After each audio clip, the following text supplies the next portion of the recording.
because of economical reasons, not mainly health reasons, but they mentioned that as well. But it was economical because I mean this shelf space, small C stores, they have a shelf space, and that's expensive. But Sweden has also allowed and promoted to a certain extent innovation. Hello, world. Welcome to the Vaping Unplugged podcast. Everything you need to know about vaping and tobacco harm reduction. Yeah. Press. Hi, everyone. Welcome to the podcast Vaping Unplugged. You know that we discuss vaping and vaping policies globally, also less harmful nicotine alternatives and generally the consumer behavior around it and how the policymakers react. And I'm Liza, and I will be your host today. We will be talking about very interesting and a hot topic because Sweden has recently hit a very impressive milestone. It's only 5.3% of Swedes that are smoking daily now, which is bringing Sweden to its lowest target, and closer to its smoke-free target as well, which is 5%. So to explore what actually made this possible and maybe what would be the key takeaways for other countries as well, because there is a lot that the rest of the world could learn about from Sweden, we invited Federico Fernández, who is the CEO of We Are Innovation, and Stefan Mathisson, who is a journalist and editor-in-chief of Vejpkollen, a harm reduction magazine covering smoke-free nicotine use in Sweden and Scandinavia. First of all, welcome both, and thank you so much for joining us. We appreciate your time. Thank you very much, Lisa, for the invitation. Well, thank you very much.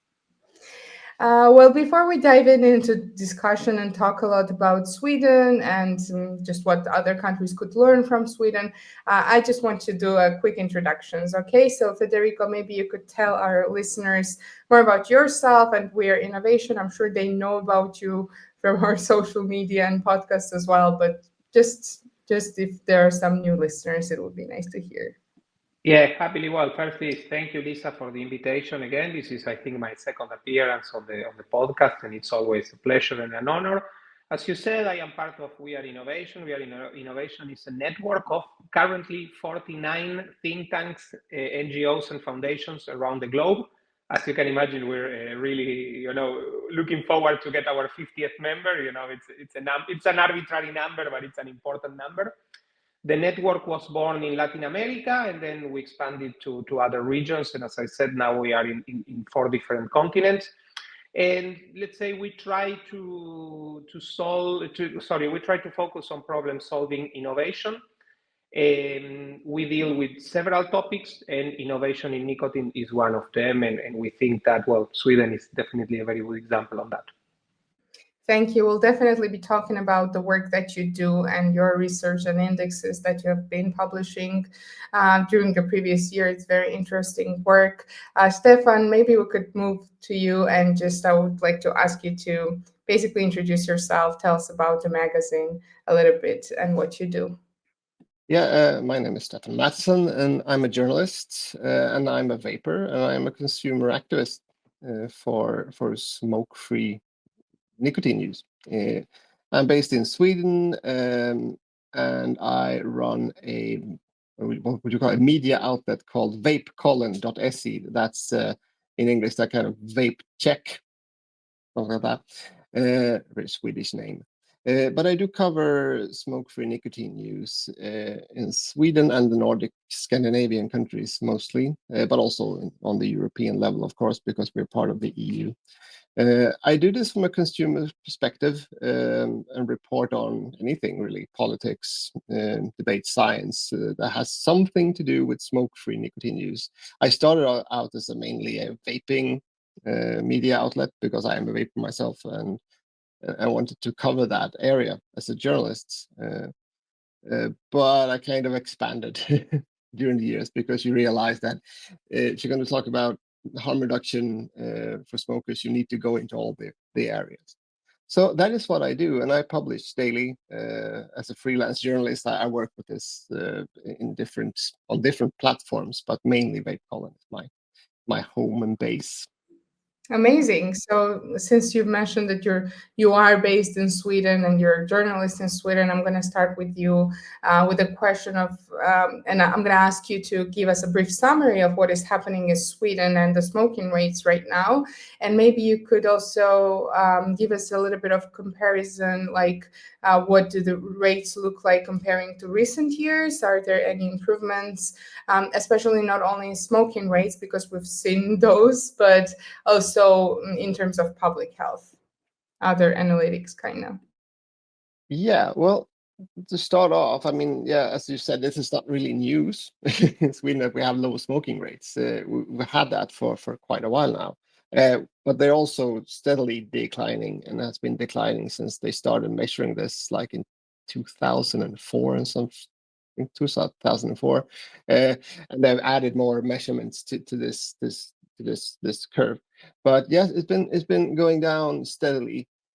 And points of interest is that, well, I think we started out as a really like a normal European country when it comes to smoking. We are at low rates, but like 20% were smoking just like 20 years ago, and we've been steadily declining. And now we're at 5.3. I think they landed on that. Yeah.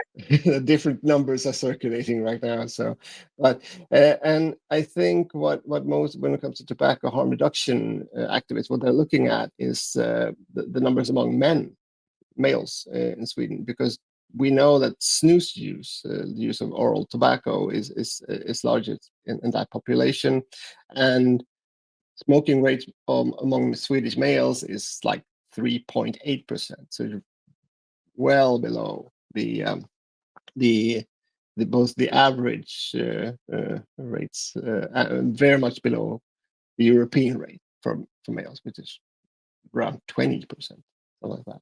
So and looking at that population, you see kind of the you can really see the effects of oral tobacco use when it comes to smoking, because men used to smoke, but they're not smoking anymore. You can see that curve as well in the numbers.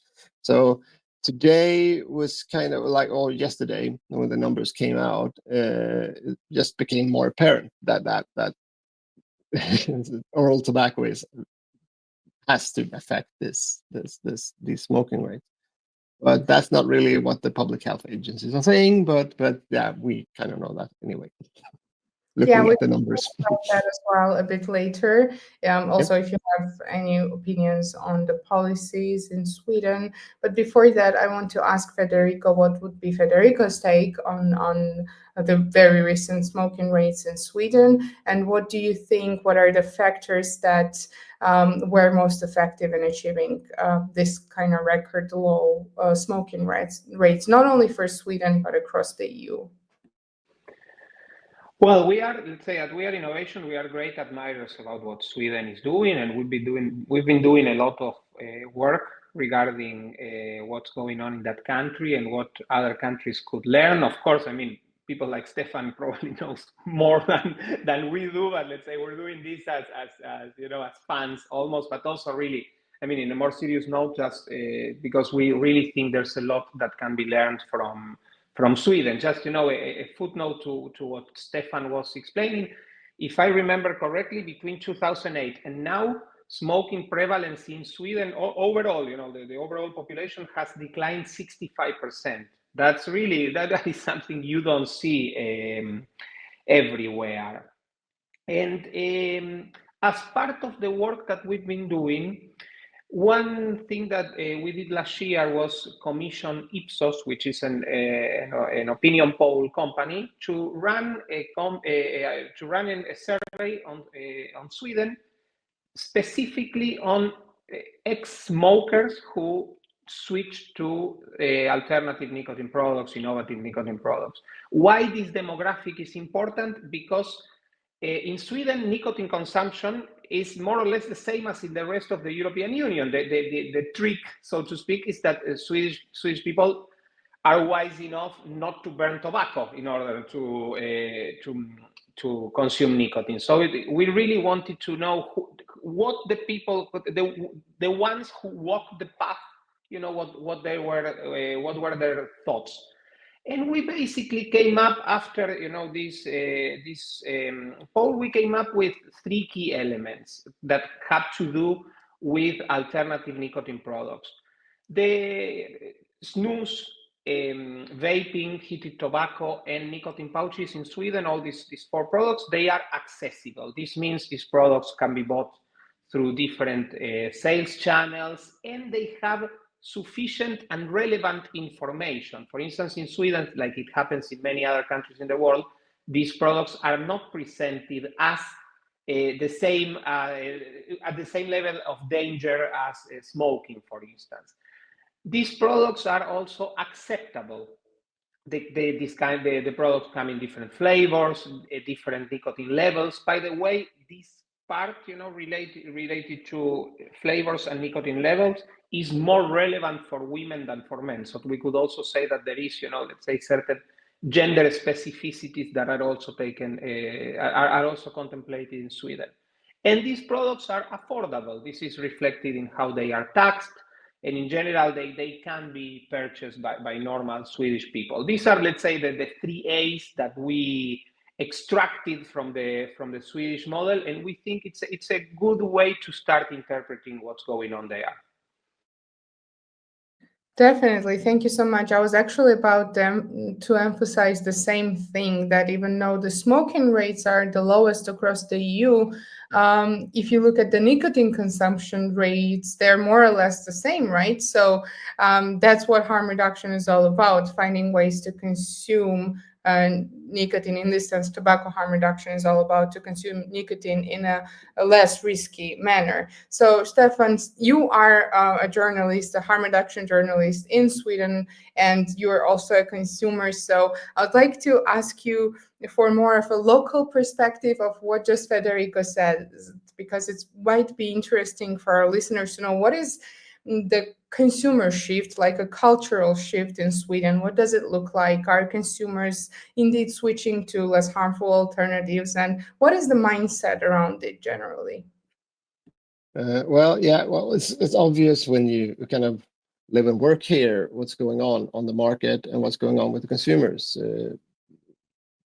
Mostly since I was a kid, I mean, snus has been around as a product, so everyone knows about it. When I was a kid, I was 15 at the time when I started smoking. All my friends were smoking or using snus and stuff. It's sort of part of the nicotine culture in Sweden, has been for a long time. So that's one part of it. But of course, you can see it more escalating the years. Escalating in the forms of the C stores are selling more of oral and vaping products than they are of cigarettes, which is manifested in like their budgets. Basically, they are phasing out cigarettes in some stores here in Sweden. And that is kind of one of the biggest things of last year. We noticed that some of the C stores are actually phasing out cigarettes. So we see it like that. And as a consumer, of course, if these products.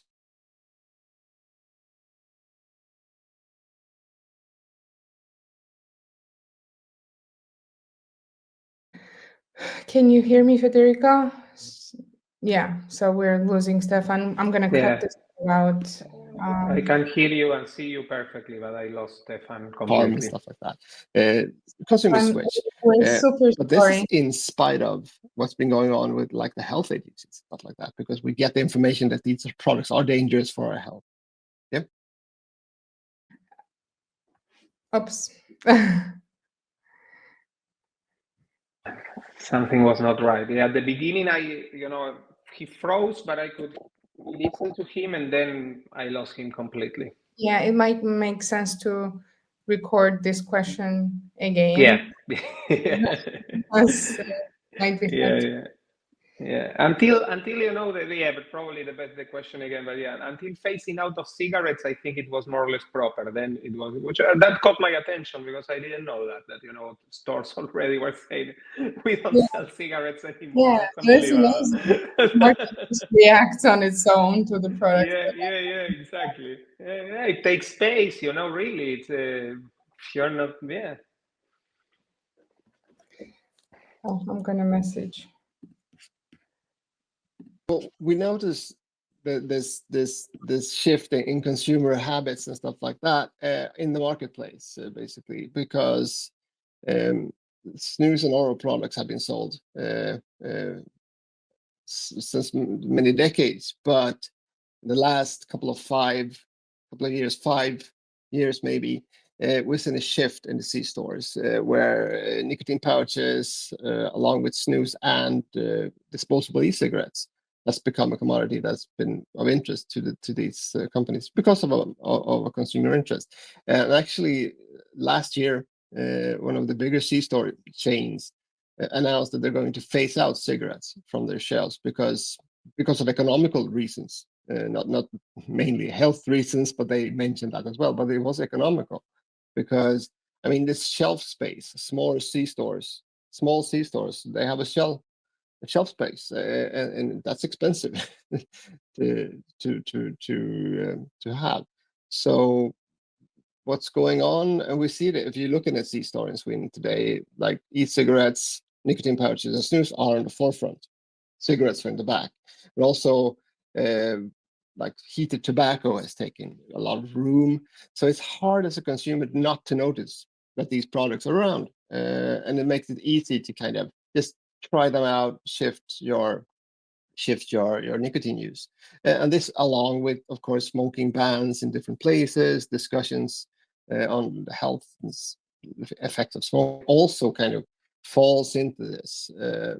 So over the years, nicotine use is going down. We can also see that this is working in the younger populations, because the younger populations are smoking a lot less, and they are taking up things like nicotine pouches and vaping, e-cigarettes, due to disposables, which is a debatable subject, but they are there on the market, and this leads to shifts in the younger populations. We can see from the latest statistics as well. So, yeah.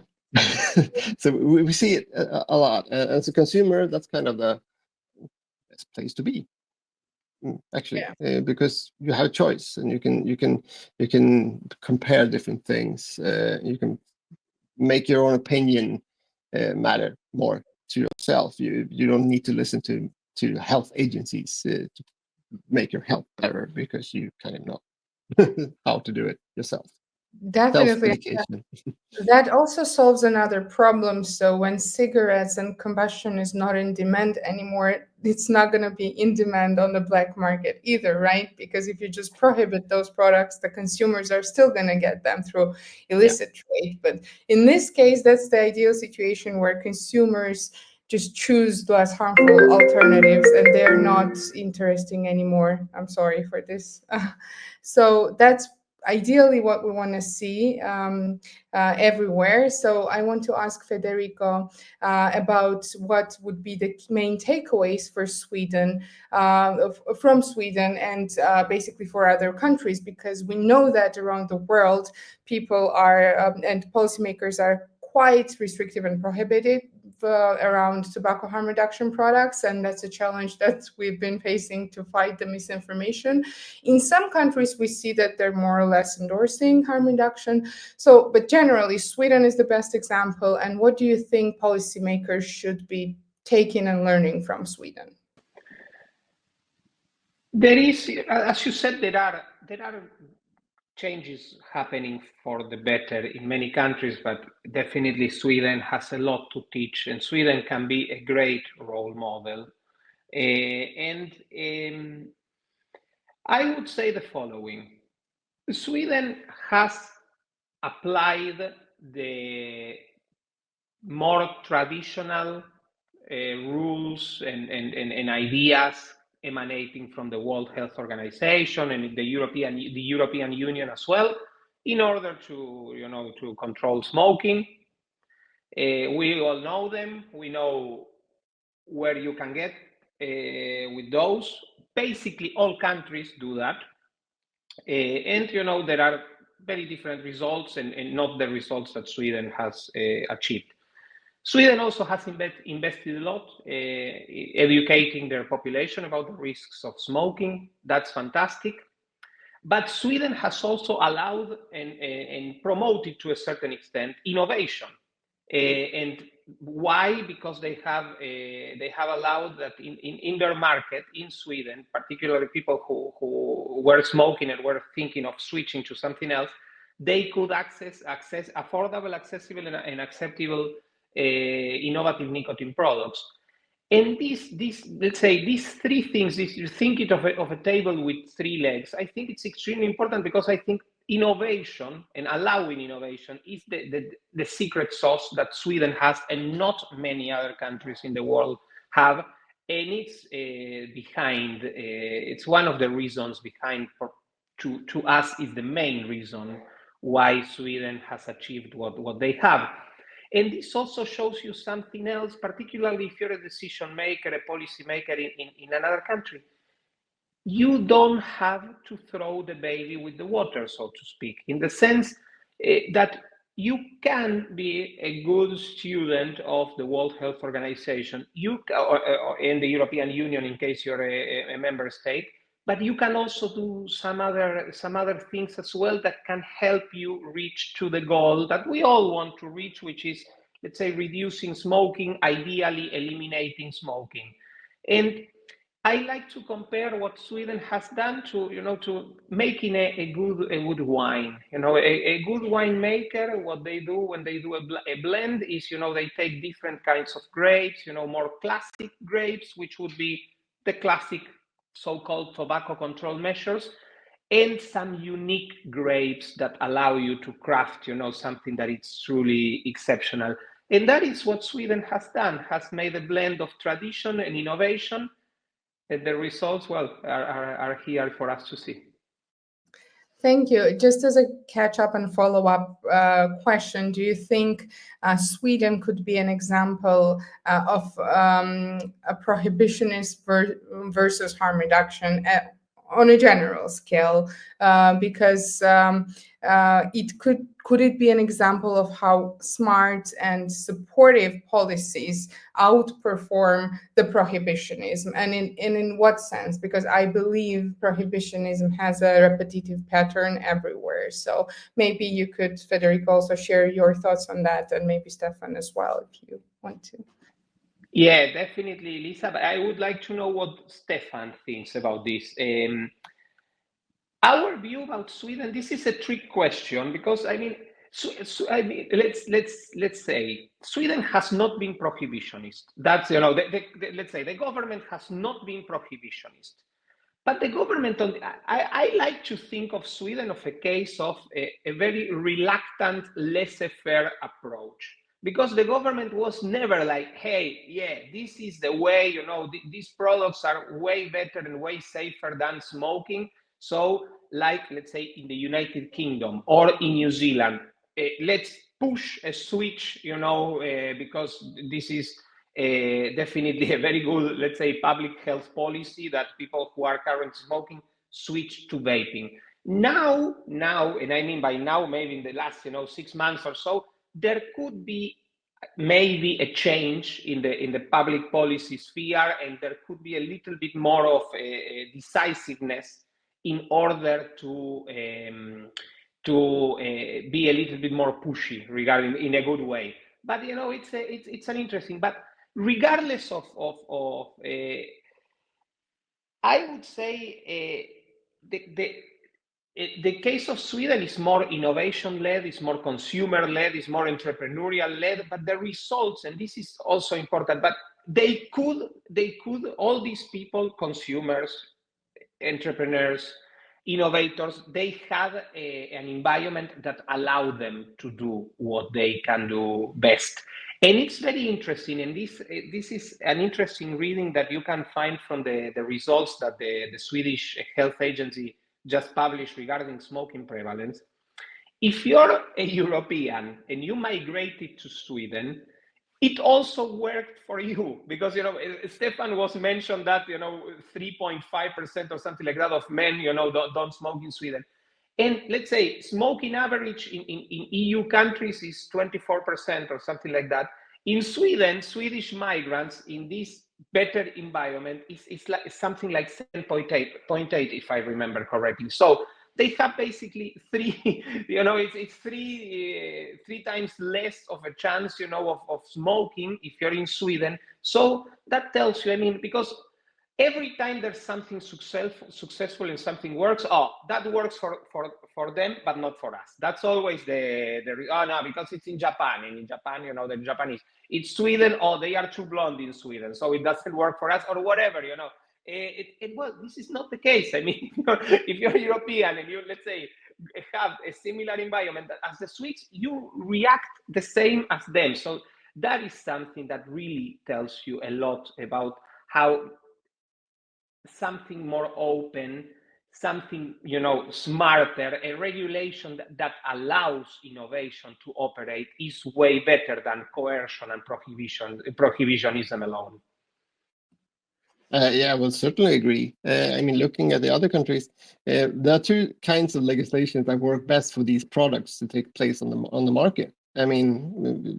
Cigarette is already the market. Is it the nicotine market? That is like around. That's 100% market.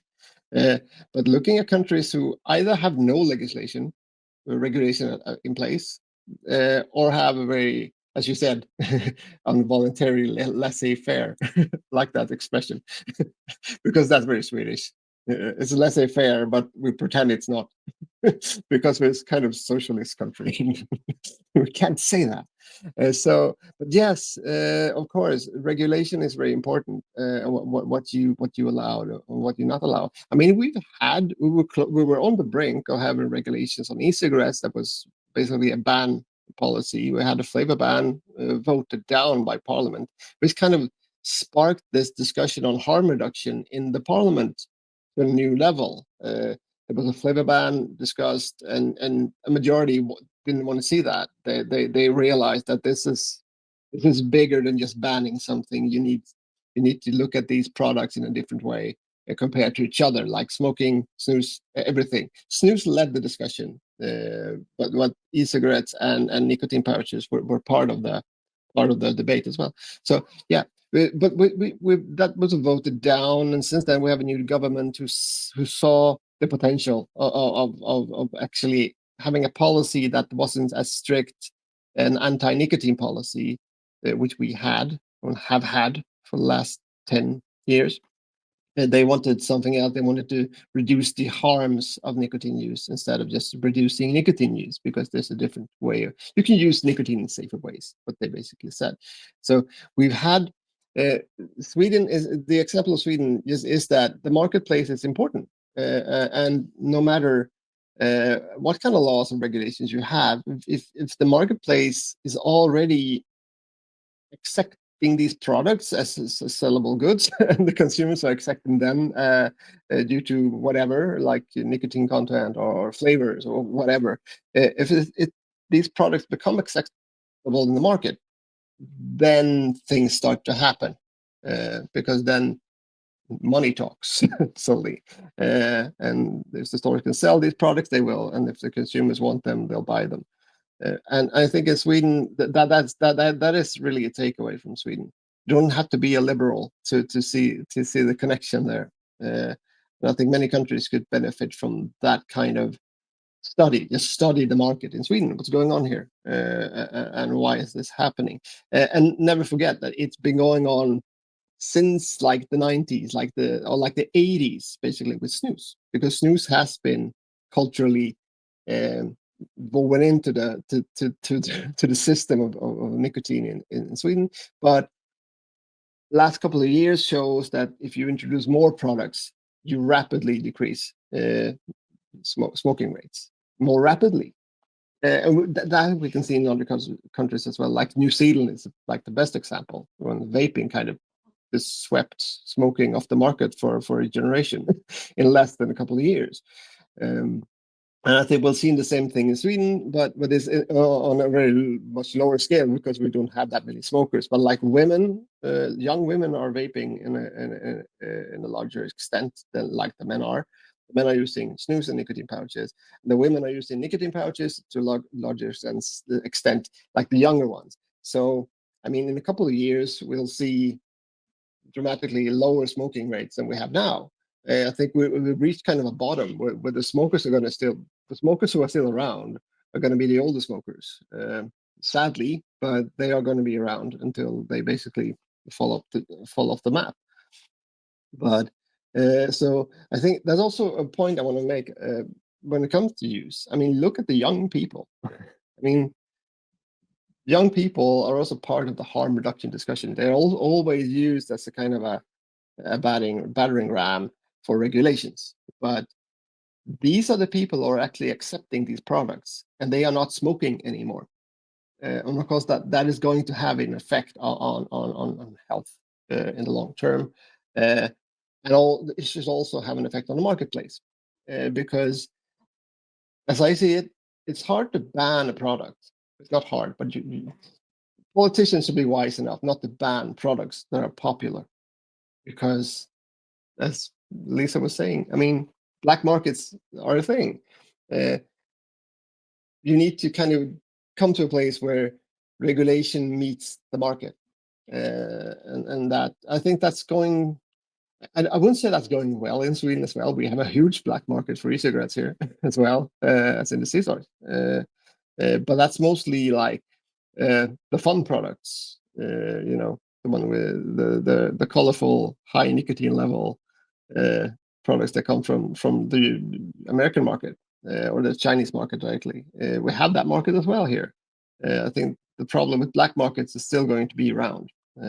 But when it comes to policy, I think we're kind of hitting it right here, but unintentionally, as you said, is an intentional laissez-faire policy.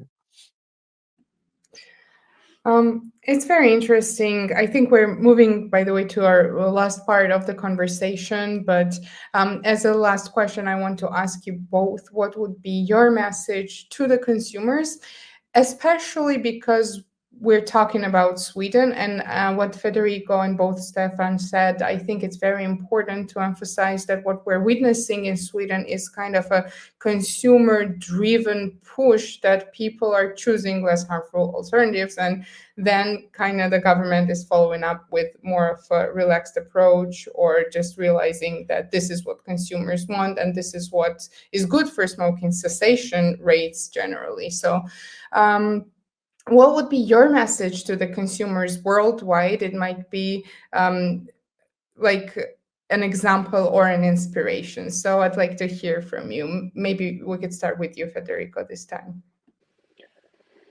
We are constantly bombarded by bad news. I think that I am a huge supporter of social media, but that is one of the dark sides of social media. We access way more bad news than good news, and it's it's a very probably it's portrayed in an unfair way, because it's not that so many bad things are happening and nothing good is happening.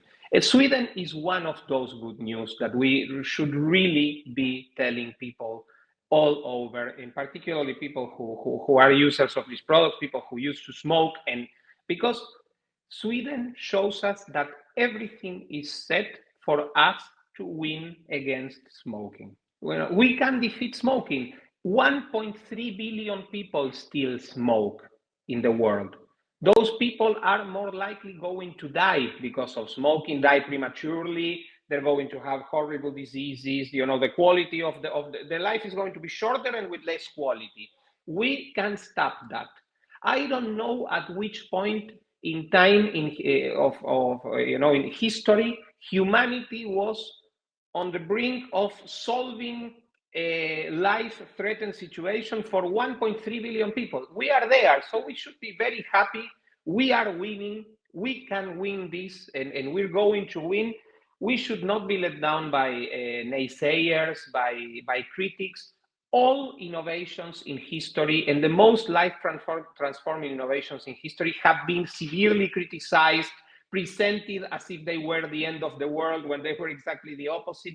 So that shouldn't concern us too much. And people who are users of these products should do very well to join organizations such as the World Vapers Alliance to support the work that Stefan is doing, because from time to time, it's also necessary to fight back. Definitely. And before I let Stefan jump in with his opinion on this and give a final message to the consumers, it's probably important to give a bit of evidence to what Federico said, because smoking-related deaths are 22% lower than the EU average in Sweden, and the cancer incidence is 41% lower, which is really, really good news. These are the news that we want to learn about, that those public health improvements are happening and consumers are choosing less harmful products. So it's really kind of an example of how the harm reduction in essence works. Stefan, sorry I interrupted. Maybe you could also give us a quick, inspiring message to the consumers, especially from someone who is in Sweden and is witnessing this right now. Well, yeah, it's always hard to give like the pep talk to consumers, because there's always an uphill battle to claim your rights. But I think if you look at smart decisions, if you're a consumer, be a consumer first and foremost. I mean, learn your environment. What are people doing? Find other consumers and organize, and all that is important. Or at least find some people who are willing to organize a bit more, make them, do it. But also, I think, as I was saying before, I think one of the most important things that consumers can do around the world, I think when it comes to like a strategy, how to make harm reduction more of a part of the political debate, is to actually catch up with the not like the market in form of the tobacco companies or vaping companies. They are important in different ways, but look at the C-stores, the stores that are selling these products. What's their take on this? And they are rarely involved in the discussion when it comes to regulation on harm reduction, because those are the front lines when it comes to money and the economical effects of harm reduction in practice. Because I mean, if you have harm reducing products on the front lines of C-stores, and then you're going to have some kind of regulation coming to affect that market, that's not a good thing. And as a consumer, you can point to this, that I buy my products there because they're available. I want them to still be there tomorrow, and what affects me affects them. And for you need to be careful when you regulate products out of the market, because that is what's happening in the world when it comes to e-cigarettes. Flavor bans are, really effective, killing market for e-cigarettes, and also nicotine pouches. I mean, nicotine pouches is a huge commodity if it's allowed to be sold in the market. So I think consumers should kind of team up more, not with industry, because I think that's kind of not a good partner, because industry has different objectives here. But the C-stores and consumers are totally knitted together, and I think that should be. I haven't seen that strategy as much when it comes to harm reduction advocacy from consumers around the world. So I'm kind of pushing for that. You need to find them. I've seen it in Sweden, and one of the ways I know that I can actually make my living, right? Because I know the C-stores and like their media are interested in reporting on what's going on the nicotine market. That's what I work with.